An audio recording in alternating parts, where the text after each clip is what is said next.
Before we get into our lesson this morning, there's an announcement perhaps that I should make that be in order with gambling and what is wrong with it.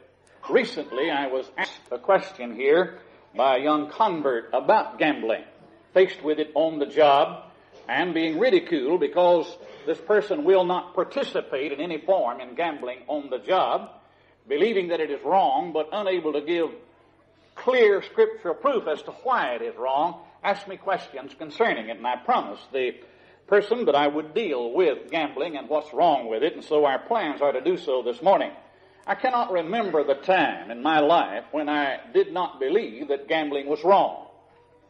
As long as I can remember, as far back as I can remember, my parents always taught that gambling was wrong. In fact, I was not allowed when I was growing up to play marbles for keeps, because that was a form of gambling. They went all the way. I could play marbles all I wanted to for fun, but if they caught me playing them for keeps, my marbles were taken away from me, and I was punished because of that. I cannot remember when I didn't believe that it was wrong, but I can well remember when I did not know really what was wrong with it, and could not give scriptural grounds that would be anything like satisfactory in teaching somebody what's wrong with gambling. We hope to do that in the study this morning. The United States, our nation, this great nation that we love and the freedoms that we enjoy, has been referred to as the gamblingest nation on this earth. Now, whether that's an accurate description, I do not know. But some of the articles that have appeared in the papers showing the extent to which the people of the United States are addicted to gambling point out that billions and billions and billions of dollars each year go to the profit of the bookmakers and others on the receiving end of gambling. In fact, one report that I saw several years ago pointed out that the profit, I don't know how they knew about the profit, but anyway, it said that the profit that comes to the people who are on the receiving end in gambling in this country is more than the combined profits of United States Steel, General Motors, and 97 other of the largest manufacturing companies in our country. That, no doubt, is a lot of profit. They were talking about in a normal year of profit that these companies receive. Several things have been stated to me through the years, either by people who did not really know what was wrong with gambling or people who were trying to justify it in one form or another. I'd like to mention two or three of these to help set the stage for the study and introduce the thought and show why it is needed even among those who profess to be Christians. One person on one occasion said to me in an attempt to justify it in some forms, if a man wants to make his living gambling, what's wrong with it? And he wasn't being funny, facetious. He said, what's wrong with it? He wants to make his living gambling.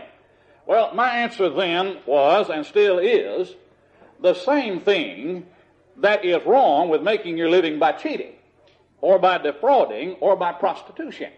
It's a sinful practice.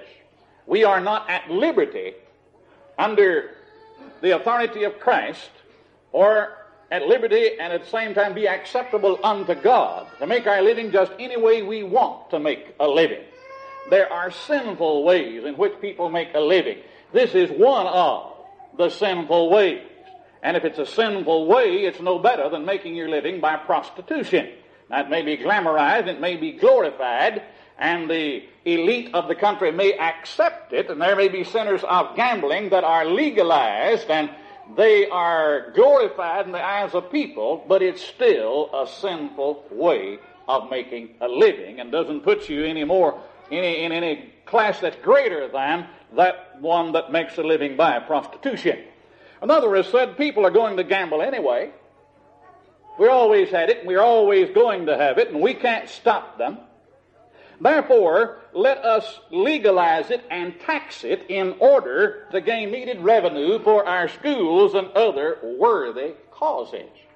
This may sound good on the surface, especially to one who doesn't know anything about the Bible or doesn't want to know anything about the Bible or whatever the reason may be. But did you ever stop to think that the same argument can be made for every sinful practice on the face of this earth? We've always had prostitution. We're always going to have prostitution. Therefore, let us legalize it and tax it and get much needed gain for our schools and other worthy institutions. We've always had drunkenness. There's always going to be drunkenness. Let us legalize it. Well, they've gone a long way in legalizing drunkenness. They may not legalize some of the other things, but they're going in that direction with many of them. You name the sin. The dope pushers, the dope peddlers, the smoking of the pot, the sniffing of the cocaine, the shooting of heroin. People do it, and perhaps they're always going to do it, and I suppose always have in some places to some extent. Let us legalize it, tax it, get the needed revenue for our schools and many other worthy institutions. You name the sin, the same principle can be applied. Some have said, I don't see anything wrong with buying a chance on something if the money goes for a good cause. What's the harm in that sort of thing? Now, this is an argument that's usually made by those who are of a religious nature and wanting to justify the gambling that goes on in the name of the Lord Jesus Christ. I don't see anything wrong with it. It's an innocent thing if it goes for a worthy cause. Some charitable institution or some civic organization wants to raise money, and they can get around the law a little bit by having this form of thing and that form of thing. And if you question it, well, it's going for a worthy cause. Well, couldn't you do the same thing in other areas if you contributed what you gained from it to a worthy cause? Any other sin under consideration could be treated the same way. One said to me, Preacher, I don't see anything wrong with a small bet if it's only for fun. Or, there is nothing wrong with it if the one doing it can afford it. Now, if we look at it from that standpoint, I might be able to afford $10. Rockefeller could perhaps afford $1 million. So he could gamble $1 million worth and I $10 worth. There wouldn't be anything wrong with it because in each case we could afford it. And I usually mean that in the sense that we're not denying our families the things that are needful to feed them and clothe them and house them. We take care of them, and what we have left over, we can afford to do whatever we want to with it. Let us forget for a moment any distinction or degrees in gambling. Because gambling is gambling, whether it's betting on the horses, playing slot machines, pitching pennies, buying a chance, playing bingo, matching for a Coke, or playing for 10 cents per hole on the golf course. The extent of it, the degree of it, really and truly doesn't change the basic essential nature of it. You see, a lot of lying is wrong because a little bit of lying is wrong. And on down the line. The question that we need to consider is this: is gambling right or is it wrong? Is it a sinful practice or isn't it? Is it a violation of scriptural principles and God's laws or isn't it? If it is, it's wrong. If it isn't, then it wouldn't make any difference to what degree it's done unless you did deny someone for whom you were responsible that which they need that you must supply. Now, if it is wrong, then the form of it and the degree of it make no difference. Our purpose in this lesson is to note some of the fruits of gambling, show you some of the company that it keeps. In other words, its evil influences and its evil associations. There are certain things that seem to cling to it. Wherever you find it, you find the other. Where you find them, you find this. They seem to go together, like a hand in a glove. We also want to show what gambling is. Many times it's not what some think that it is. And to show what is wrong with it. Scriptural principles that are violated and laws of God that are transgressed in the practice of gambling. But first note with me some evil influences and evil associations of gambling. Some of the things that it produces. You know, the Lord said, by their fruits ye shall know them. He was talking about false teachers. Same principle applies here. By its fruit, we ought to know something about the nature of it. And gambling has adversely affected and adversely afflicted society in various ways down through the years. A few years ago, I read something concerning the Louisiana lottery that was in practice late in the 18th century, the early part of the 19th century. What about the turn of this century, evidently? I don't understand what it was all about, just what form of gambling was being carried on there. It's called policy making, but was referred to as the Louisiana lottery. And Virgil Peterson who was director of the Chicago Crime Commission, at one time in his book, Gambling, Should It Be Legalized, speaking of that era in Louisiana's history and the Louisiana lottery, noted this about it. New Orleans, he said, went policy mad. Policy booths were everywhere. To play policy, school children stole money from their parents. Office boys embezzled postage stamps, and housewives used money which had been provided to purchase groceries. The Honorable Michael L. McKinley, once was Chief Justice of the Cook County, Illinois Criminal Court, also said, gambling has grown gigantically as a business which produces nothing but grafters, embezzlers, forgers, confidence men, pickpockets, burglars, and bandits. By their fruits ye shall know them. Now, this is not some gospel preacher ranting and raving about the sinfulness of gambling. Here was a man that was in the midst of it, affected by it, having to decide cases that grew out of it. And he said, this is what it produces. It doesn't produce a thing but forgers and pickpockets and bandits and this, that, and the other. Gambling is still afflicting society in numerous ways. Whether it's legalized or undercover, it is still the same evil with the same evil influence. You can't chaperone sin and make sin all right. You can't legalize it and change the nature of it, nor the condemnation that comes as a result of it. It's reported, it's revealed, various sources that gambling breeds hatred, contempt, lying, and cheating. This is not to say that every man who gambles to one extent or another is a liar, or is a cheat, or all of these things. But this is talking about gambling per se, what it does, how it affects people, the fruit that it bears, that it breeds hatred and contempt, lying and cheating, as well as attracting the criminal racketeer, the vicemonger, and the whoremasters. All of these things go right along with it. Now, why do you suppose this is true? Why do you suppose all of these things are consistently associated with it? Can you imagine anything as innocent as some people try to make gambling out to be, attracting such evil and breeding such corruption? How do you suppose illegal gambling flourishes in any city, whether it's Pine Bluff or Little Rock or wherever? And some places it flourishes because it's legalized.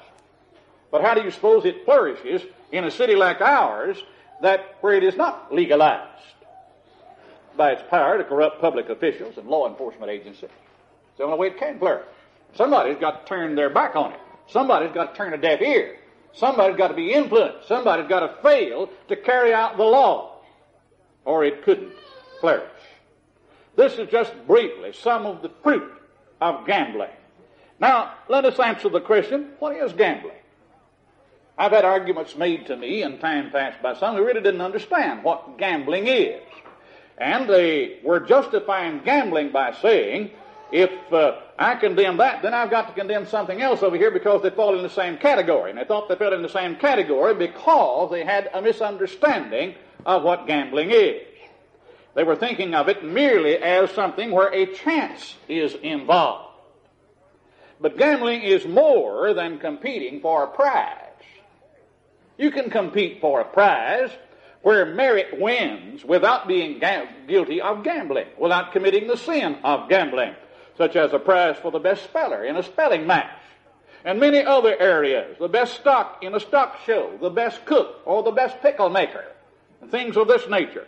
Gambling, then, is more than competing for a prize where merit wins. Gambling is more than just taking a chance, as some people claim. Many say they see no harm in gambling because it's only taking a chance or a risk. Then they'll come back and say, you know that all life is a risk.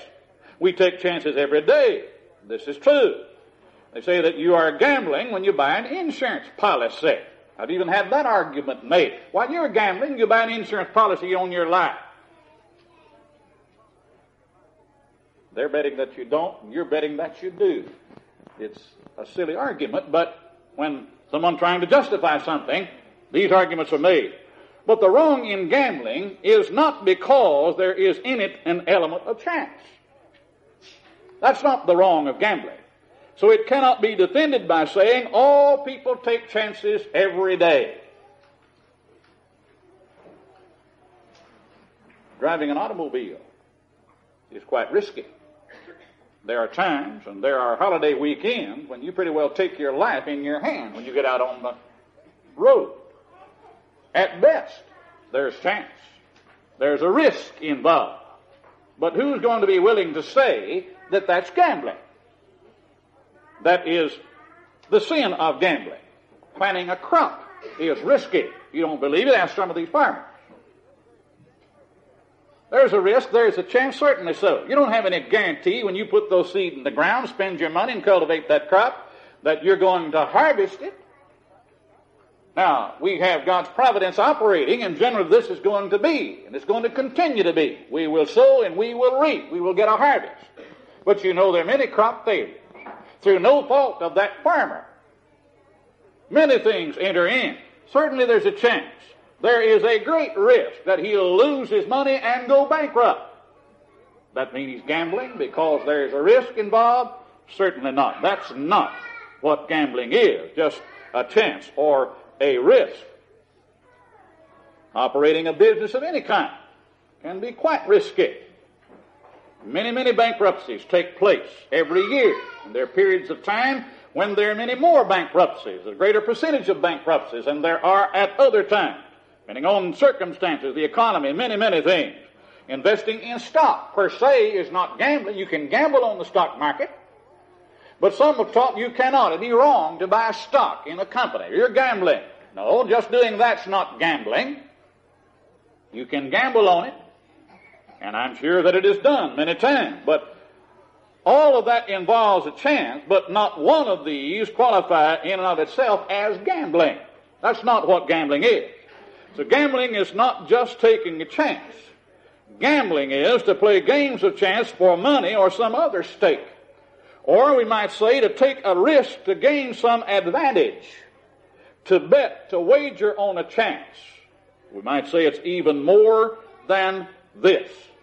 Gambling is taking a chance at another's expense and is the outward sign of an inward malady, covetousness.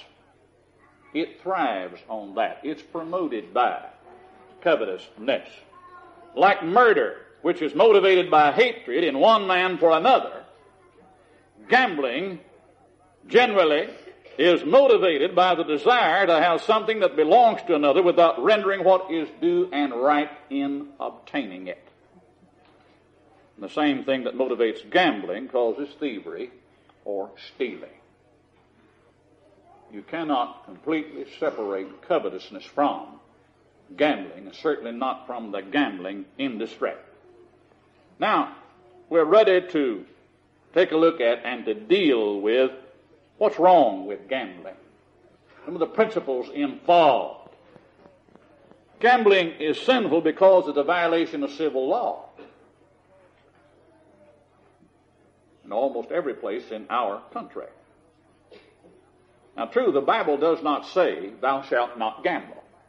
You're not going to find the statement in the Bible, if you're looking for it, that says, gambling is a sin, thou shalt not gamble. It isn't there.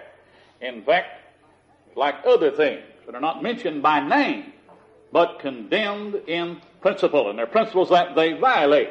So gambling is sinful because it's a violation of civil law in almost every state and city in the United States. Did you know that even bingo and raffles to raise money for churches or charity are illegal? You know, this is one of the reasons why they ask you to donate to rather than buy a chance. They don't even have that in the bingo games that are carried on by some of the churches even in this town. They are, in fact, a violation of civil law. A few years ago in one of the counties in Missouri, got pretty rank, and one of the members of the church went to the local district attorney, talking about raffles and things that were carried on by the local schools and clubs, all the children being involved in it. He was quite concerned.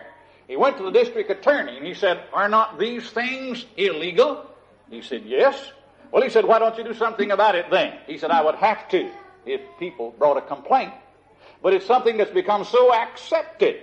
We just go along with it. It is a violation of the law, and the first time somebody files a complaint, I'll have to act on it. Little innocent things, like the raffles that are carried on because the money goes for a good cause, a violation of our law.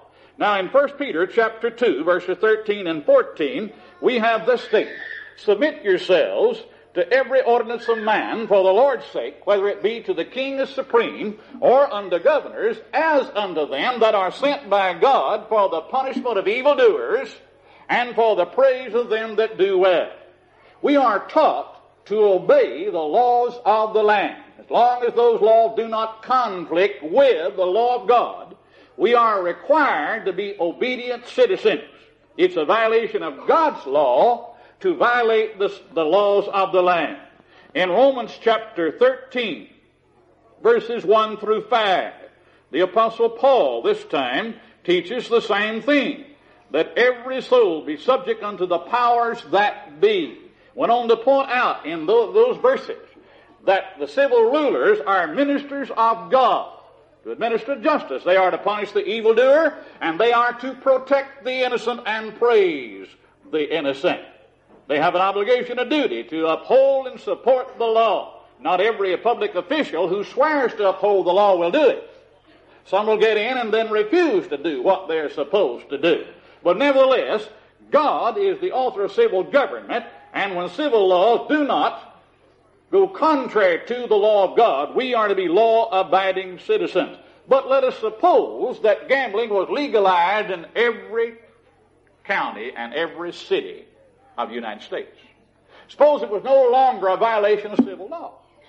Now, people in Las Vegas and Reno and Georgia now, Atlanta I believe it is, can gamble, violate no law, as long as they do it in harmony with the laws that have been set up. There are other forms of gambling there that would be wrong. In Arkansas, there are forms of gambling, pari-mutuel betting and things of this nature, been legalized. But let's suppose then that gambling, any form of gambling, was legalized, be no violation of the law. Is it still wrong? You could do it then and not violate civil law. Is it still wrong, and if so, why? This is what we are interested in seeing it from this standpoint. There are many people who think as long as you don't violate civil law, you're all right, do anything you want to. But people who know the Bible, and Christians who are striving to serve God, know that's not true. There are many things that are legally right that are morally wrong. Legally right but scripturally wrong. So just because there's a civil law that authorizes it, or no civil law is violated, does not mean that it isn't wrong. Though the Bible does not specifically mention it by name. Or as I know, you're not going to find it mentioned by name in the Bible. It is nevertheless a vice which is condemned by numerous scriptural principles. I want us to take a quick look at some of these. First of all, gambling violates the New Testament obligation of faithful stewardship. Christians are obligated to operate as good, faithful, and wise stewards. Stewards of the manifold grace of God. 1 Peter chapter 4 and verse 10. Paul teaches over in 1 Corinthians 4 and verse 2 that it is required of a steward that he be found faithful. That he be faithful to his charge. We and everything that we possess belong to the Lord. You know, in Psalms 24 and verse 1, the Lord says, the earth is the Lord's and all things that are therein. It's not ours. We're simply stewards of His grace. We're given the right to use it and to use it to His glory. If we use it in any other way, it is sinful. The earth is the Lord's and the fullness thereof, the world and they that dwell therein. In the 50th Psalm, he has something else to say about this. Practically the same thing. There is a little difference in it. 50 and verse 10, he says, for every beast of the forest is mine, and the cattle upon 1,000 hills. I know all the fowls of the mountains, and the wild beasts of the field are mine. If I were hungry, I would not tell thee, for the world is mine, and the fullness thereof. Over in Haggai chapter 2 and verse 8, the Lord says, the silver and the gold are mine. They're here. We can use them. Use them to God's glory and for our benefit. But no one has the right to abuse the goodness of God and to foolishly risk that which is rightly his by the evil practice of gambling. And eventually, somewhere down the line, everybody is going to be guilty of doing that who gambles. The gambler practices what's been called the iron rule instead of the golden rule. And the iron rule says that might makes right. If one is able to secure his neighbor's goods by skill or by chance, that's simply the neighbor's tough luck. And you can see that covetousness is involved in that. Such a disposition makes havoc of the injunction, thou shalt love thy neighbor as thyself. Matthew the 22nd chapter and verse 39, or the statement in Romans chapter 13 and verse 10, which says, love worketh no ill to his neighbor. But you know, even though that neighbor, through some weakness, might consent, it still works ill to him.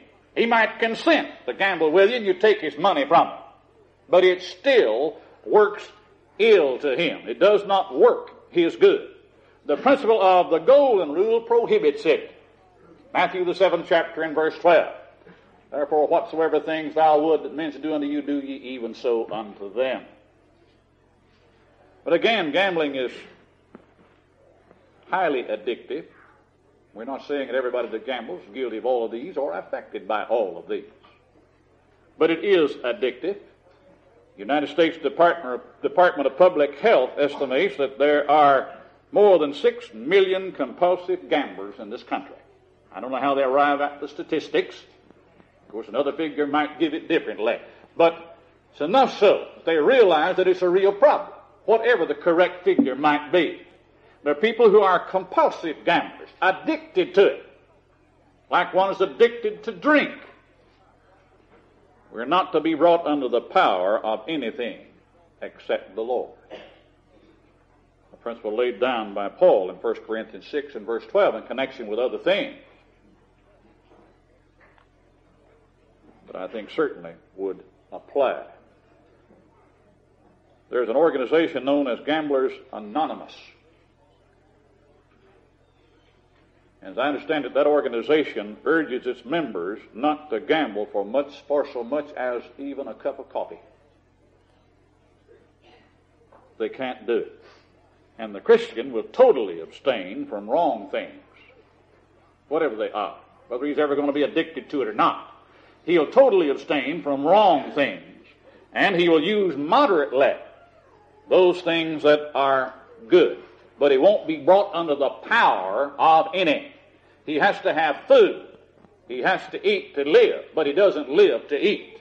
And there's quite a difference there. One can be brought under the power of food and he'd sell his soul for a mess of pottage. He's brought under the power of it.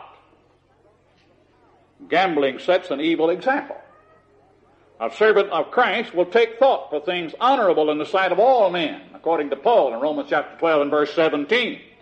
And the same apostle in 1 Timothy chapter 4 and verse 12 taught Timothy, be thou an example of the believers. Could he have been a gambler and been a good example of the believer?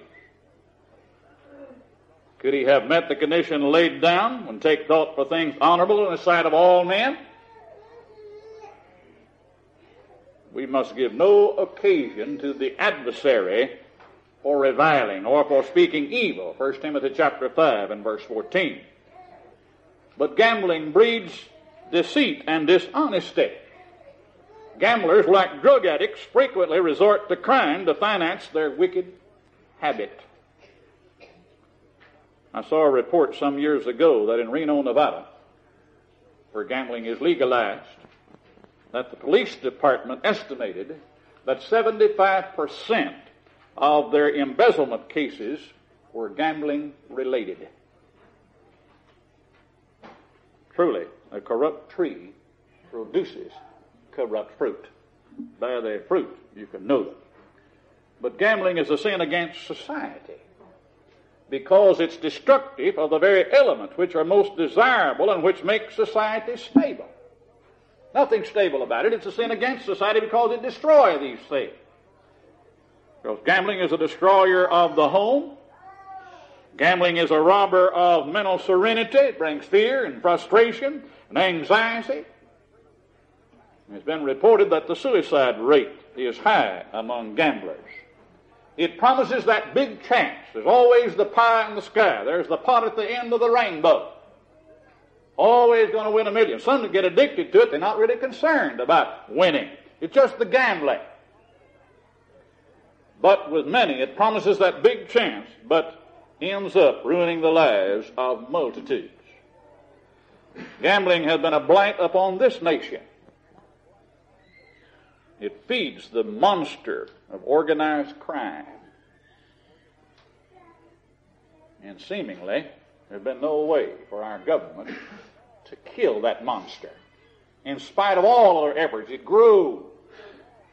And it feeds on such things as gambling and prostitution and illicit drugs and things of this nature. According to congressional investigators a few years ago, Nevada was almost completely enslaved by the gambler gangster forces. It just draws that type to it. There's got to be something about its nature that accounts for that. Gambling has never contributed to the betterment of humankind. Like a friend of mine a few years ago, out with other friends who were going to have a drink. He said, "No, thank you." "What's the matter? You think that it'll hurt you?" He said, "Well, it may not hurt me, but if you tell me one good thing that it'll do for me, I might join you." But he said, "I don't know one thing that it'll do for me that's good for me." Christians will totally avoid the practice. They'll expose it as the godless work of darkness. Whatever gambling touches,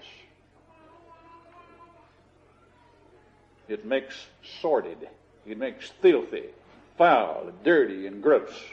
Pick up your newspaper, keep up with its influence, and you see what it's done in many cases. Government and public service are debauched or corrupted by it many times. Sporting and athletic events are besmirched, they're soiled, they're dishonored by it. And clean sport is made difficult, if not impossible, where gambling reigns.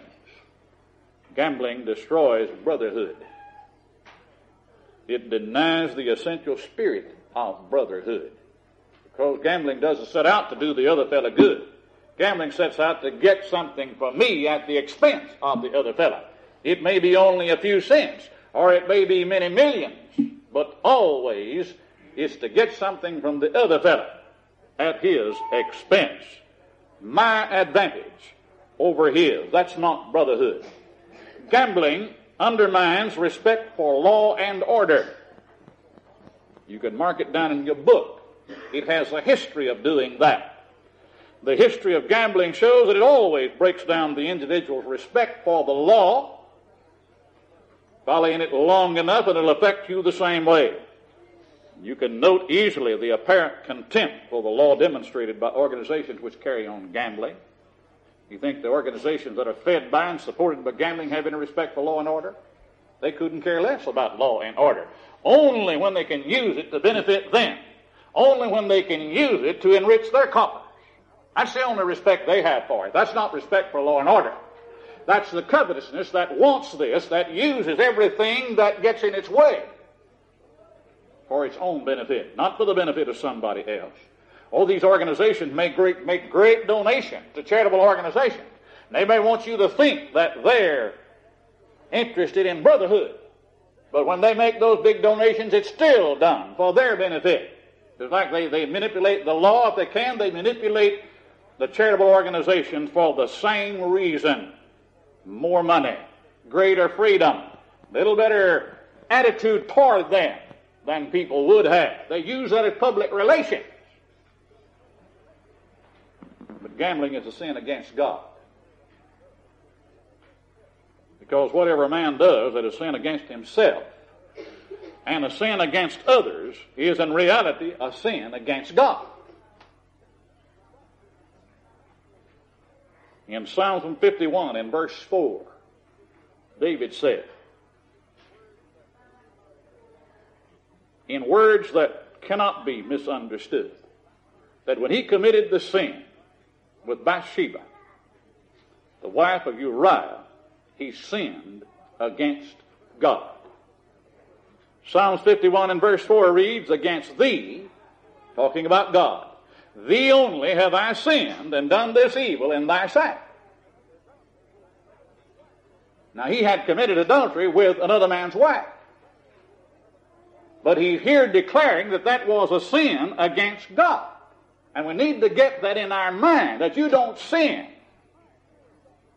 without sinning against God. Sin is sin against God. People justify a thing by saying, if you don't hurt anybody, go ahead and do it. They're not interested in the evil nature of it. Do your thing. As long as you don't hurt anybody, do it. If there was such a thing as sinning without hurting anybody but yourself, it's still sinful and wrong. It's still a sin against God. In in Genesis chapter 39 and verse 9, we have the case of Joseph being propositioned by his master's wife, refusing it and explaining to her that everything that the master has is mine. I have control of it, access to it with one exception. And that one exception is you, his wife. I don't have that right. And he said, how can I do this sin and so sin against God? He not only recognized that it would be a sin against her, against his master and himself, but it would be a sin against God. In Acts chapter 5 and verse 4, when Ananias and Sapphira lied because of greed in their heart, because of desire to want to be known as something that they were not. Their avaricious heart would not allow them to be. They lied about it. Peter said, thou hast not lied unto man, but unto God, or unto the Holy Spirit. Now, he wasn't saying he hadn't lied to man. Not the point. But that this lying was against God also. So whatever a man does that is a sin against himself and others is in reality a sin against God. And one of the reasons why it's true, it's violation of God's law, of course. But sin mars and destroys personality, God's highest creation. But gambling is sinful because, and this is the last point that I want to make in our study this morning, it's sinful because it violates the free, legitimate, scriptural, moral, legal, God-ordained means of transferring money. Now, God has ways that he has authorized, that he accepts, whereby money or other resources may be transferred from one person to another. What you have, I may acquire, rightly so. What I have, you may acquire, rightly so. There are right ways this is done. God reveals that in the Bible, and gambling violates all three of them, contrary to all three of these. For want of better description of them, or better name for them, we refer to them simply, first of all, as the law of labor. And secondly, the law of exchange. And thirdly, the law of love. As far as I know, they can all be classified under one or more of these headings. Now, the law of labor, whether physical or mental, is where one actually earns the money he receives by time and energy expended. In other words, he hires out to a man. He works for a man, for a salary, for agreed upon wage, or it's a contract with the man for a certain figure. When he performs that which he agreed to perform, they both agreed upon, and this in harmony with God's laws, then the one owes the other the money. So there can be a transfer of funds, or its equivalent, from one man to another. This is recognized in the Bible. In Ephesians chapter 4 and verse 28, let him that stole steal no more, but rather let him labor, working with his hands that which is good, that he may have to give to him that needeth. In other words, man can work and earn his money, and God demands that. God recognizes it. 1 Thessalonians chapter 4 and verse 11, Paul wrote, rebuking certain people at Thessalonica for actions on their part due to misunderstanding. He says in verse 11 of this 4th chapter, and that you study to be quiet, and to do your own business, and to work with your own hands, as we commanded you, that you may walk honestly toward them that are without, and that you may have lack of nothing. Support yourself by working with your own hands. Provide things honest in the sight of all men. 2 Thessalonians chapter 3, verses 7 through 12. Paul said, if a man won't work, neither should he eat. These passages show that one could steal for a living. Goods could be transferred from you to me if I went out and stole your goods. That's in violation of God's law. Or if I refuse to work when I am able and demand that you support me in it. That's another way that it's transferred. Either way, it is wrong. Now, the gambler says he works pretty hard for his money. Certainly there's labor involved, but it's not in harmony with God's law of labor, where one actually earns the money that he receives by time and energy. The gambler gets it at the expense of somebody else. He doesn't give anything in return for it. When one labors, he has given it. He's earned it. It belongs to him. Not so with the gambler. Secondly, the law of exchange, in which a commodity is exchanged for its value in money or other valuables, as practiced by the common businessman. Maybe a service station operator. He may be a doctor, a lawyer, whatever. But he performs a service, or he has something to sell. He's selling services in the one case, selling an item or a commodity in another. And you pay the price. He has a right to a reasonable profit on what he's selling. Reasonable profit for the service that he renders. And this is recognized in the Bible. In Acts the 16th chapter and verse 14, Lydia was a seller of purple. She was a businesswoman. Traveling businesswoman at that. That isn't condemned. It's legitimate. Funds were transferred, or its equivalent, transferred from one party to another in business transaction. That God recognizes. Acts the 18th chapter and verse 3, verse 3, Paul engaged in tent making with certain companions of his. Now they were either in business for themselves or they worked for somebody who was in business. Either way, the Bible recognizes it as a legitimate way or means of transferring funds from one party to another. And then the third one, the law of love, in which something is given without any desire or any expectation of receiving anything in return. This is where benevolent work and things of this nature come in. Or a man leaves an inheritance to his children, or things of this nature. The Bible speaks in Ephesians 4, verse 28, that him that stole steal no more. Stop that practice, but rather let him labor working with his hand, that he may have to give to them that need it. He's there talking about one who can't supply his own need. He's an object of charity. I, when I am able through the work of my own hands and my profit, am obligated under certain circumstances, not all, but under certain circumstances to give to that man in those circumstances. And when I do, I give it. I'm expected to give it without any desire or any expectation of anything in return. Not give